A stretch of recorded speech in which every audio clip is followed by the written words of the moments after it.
So class, we are again in Marketing Essentials. We finished the P1, 2, 3 and 4, and now we're looking at the merit and distinction criteria.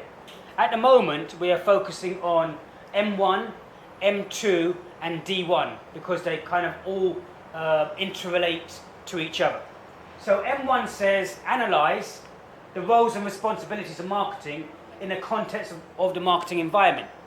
So the first thing we always do is to break the question down. Analyze is a key word, and analyze means what, please? How one thing affects another. Good. Excellent, thank you, guys. How one variable affects another. Okay. Then in the context of the marketing environment, what's happening outside the company? So we're talking about Pestel specifically. We're using that as an example, Pestel. And Pestel, just to recap, stands for political, economic, social, technological, legal and environmental factors.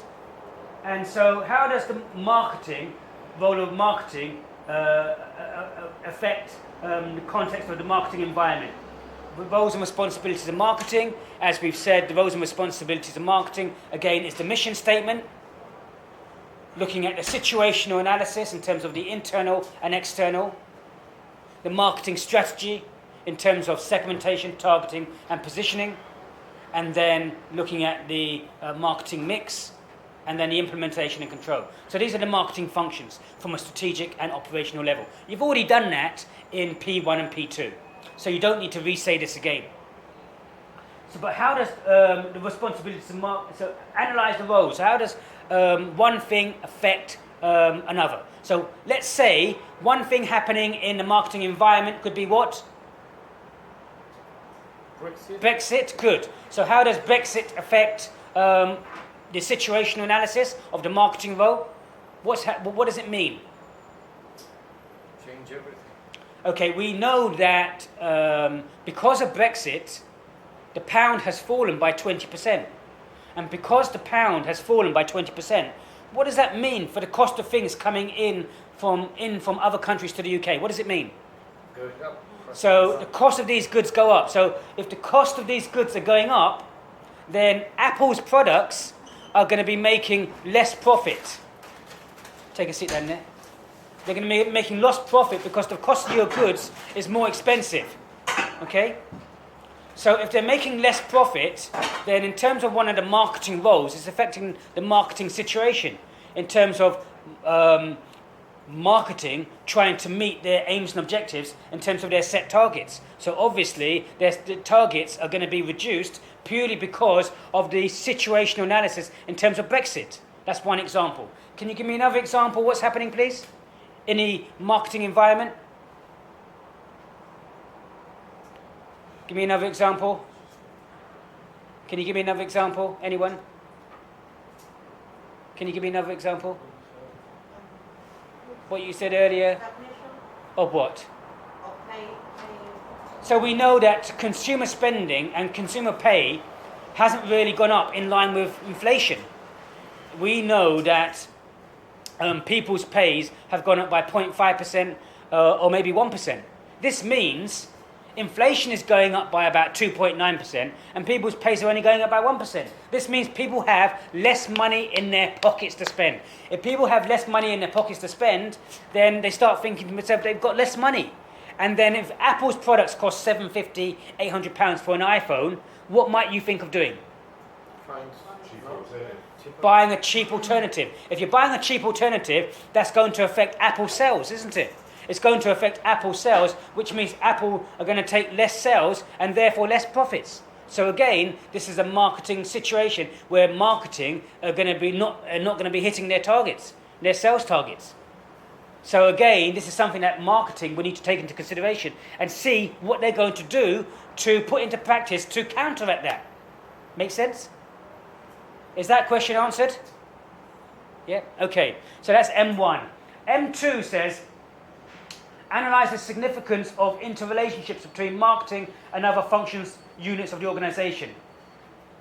And we're going to look at M2 and D1 together, because M2 says basically, what's the importance of departments working together?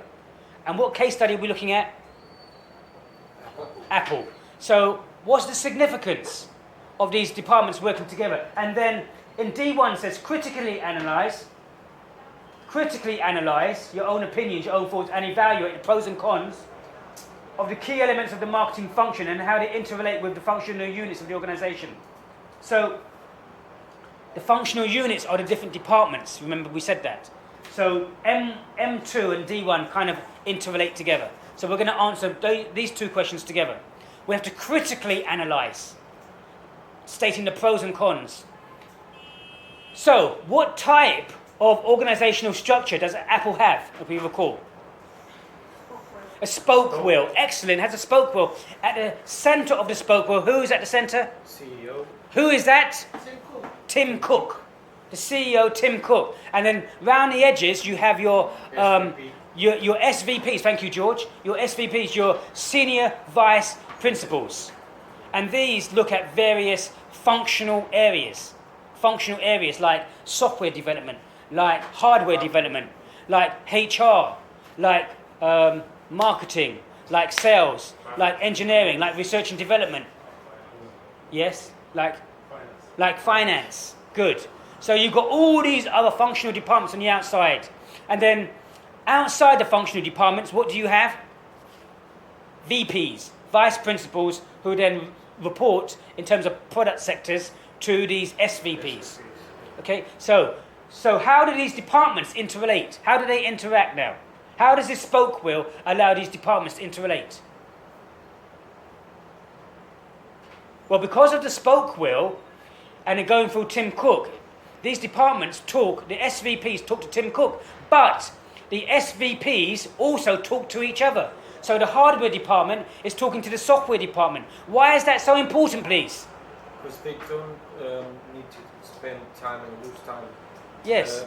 Only through CEO. Yes. And better communication. The Better communication is another advantage. So here, we're going into the detail of it, because this system, in terms of Apple and their spoke wheel, allows the SVPs to talk to each other as well as Tim Cook. So Tim Cook knows exactly what's happening with all his SVPs. And then they're talking to each other. So if you're bringing out a new iPhone, the software department is talking to the hardware department saying, this is what we're bringing out. We need to know that your hardware is going to be compatible with our software. Because you gave an example with Toyota that Yes. did the mistake, they didn't Yes. talk to each other. Yes. But we're going to stay focused on Apple because we're using the Apple case study. Okay? So here we can you see the importance of the departments talking together? Because if you launch a product and George, you've got this phone and then the voice recording doesn't work because the software is not linking up to the hardware, how are you going to feel as a customer? How are you going to feel? Tell me, what are you going to do? But what are you going to do? Go elsewhere. You're going to take it back, aren't you? You're going to take it back and say, this product doesn't work. And can I have my money back, please? Or this feature doesn't work. This doesn't work. This is overheating. How many times have we seen that the battery in so many different companies' phones overheat, and then they say, don't use that battery or don't do this. It starts to overheat. It's dangerous. It's caught fire. Do you understand? So the good thing about this, critically analyze this system in terms of Apple, it allows the departments for better communication. It allows the departments to sort out problems before they happen. It allows you to meet the customer's needs. It allows you to stop serious situations happening whereby you have a fault in your product, the product doesn't work, and then when you launch it, it gives you bad publicity, you lose profits, customers go elsewhere, and customers are unhappy. Do you understand? So these are the things you need to say in your M2 and D1. But what are the, because it says evaluate in D1, we said these are the advantages. What are the disadvantages?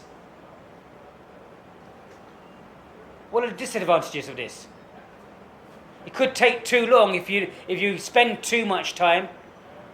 Okay, so it could be quite bureaucratic to a degree, but on the other hand, you do need to talk. You do need to sort things out.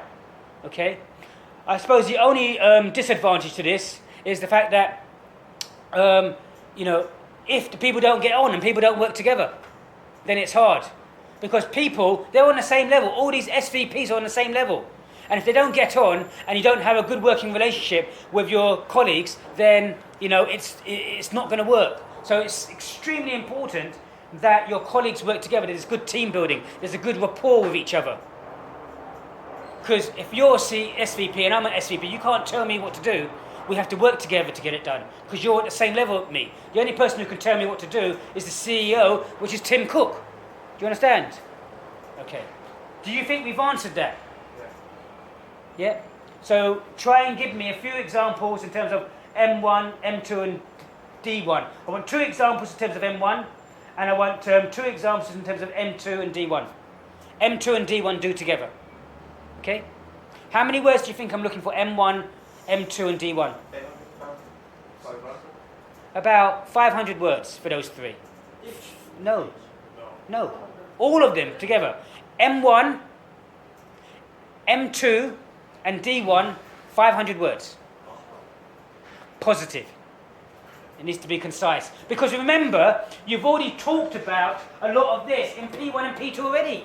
I don't want you to re-say it all. Do you understand? But I want to have the heading P1, P2 and D1, otherwise I'm not going to know where it is. I need to have the heading P1, P2 and D1. Is everyone happy with that? Sure? Because if you're not, now is the time to speak up. Okay. Thank you for that. That was only...